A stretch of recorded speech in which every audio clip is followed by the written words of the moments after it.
So for part 3 of Trick or Treat, I want to talk to you about distractions or focus.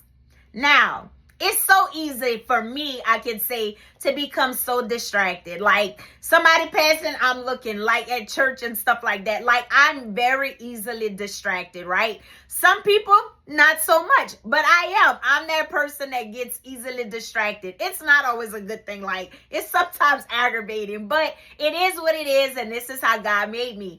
But when I think about just certain distractions that come into our lives, it's the devil that sends those distractions. You know, when we start our day, a lot of times we're like, okay, this is going to be a good day. You know, you done did what you needed to do that morning. Everything is going to be okay. And then it's like something can happen that just completely shifts our whole day. And it's like sometimes, yeah, right, I get it. God does allow certain things to happen into our lives. But God never allows things to happen into our lives to get us so distracted to where we lose focus, right? The devil is the one that wants to take away our focus and blind us. He wants us to literally walk through life like this as if we can't see and have no hope. That's a lie straight from the pits of hell. God wants us to remain focused, right? Remain, like, let me say it like this. Keep the main thing the main thing. Because what God has promised and said he would do in our lives, he's going to do it, right? It's so easily to get distracted. I know I can speak for like myself with like timing with God, right? Because God's timing and our timing is so different. Just like the Bible tells us, his thoughts are above our thoughts. You know, we don't think that, like, we think, okay, I'm going to get this new job. We think like, oh, it's going to happen like this, and that. And God like, that's not how that's going to happen. You know, we plot certain things in our mind that we want it to happen a certain way. And then when it doesn't happen, we become so distracted and frustrated with that situation that is like, we don't trust God. You know, let's be honest. Do we really trust him?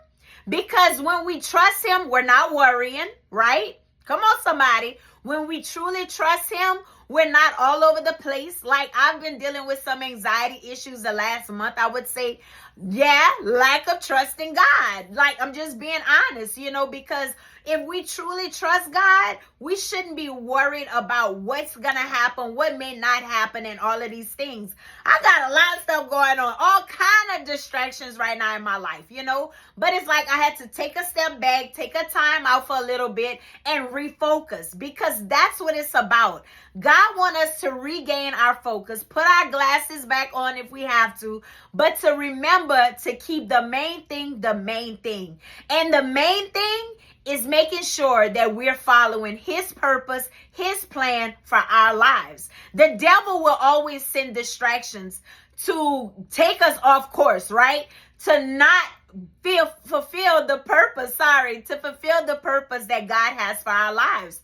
So it's up to us to remain focused, y'all. Not letting the devil continue to distract us that we don't believe God for the things that he said he will do, or we lose faith in God that he's going to do it, or we lose hope. That's all things that the enemy bring distractions to make us wonder and not have the faith that we need. The devil gonna send all those things. God wants us to remain focused. So my question to you today is, what distractions are getting in your way that is causing you to lose focus? That's a food for thought. And guess what? That food for thought is not just for you, but for me as well. So my prayer today is that God will help us to get refocused and not let the distractions of the enemy deter us from what he's doing. Amen? Amen.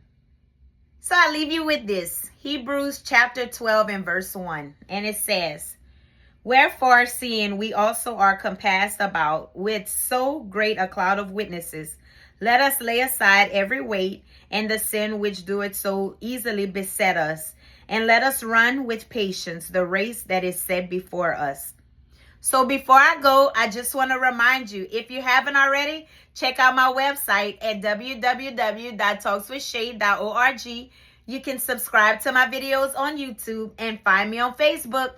Like my page, share my page, invite your friends to like my page. And until next time with Talks with Shay, Shay is out. Y'all stay blessed.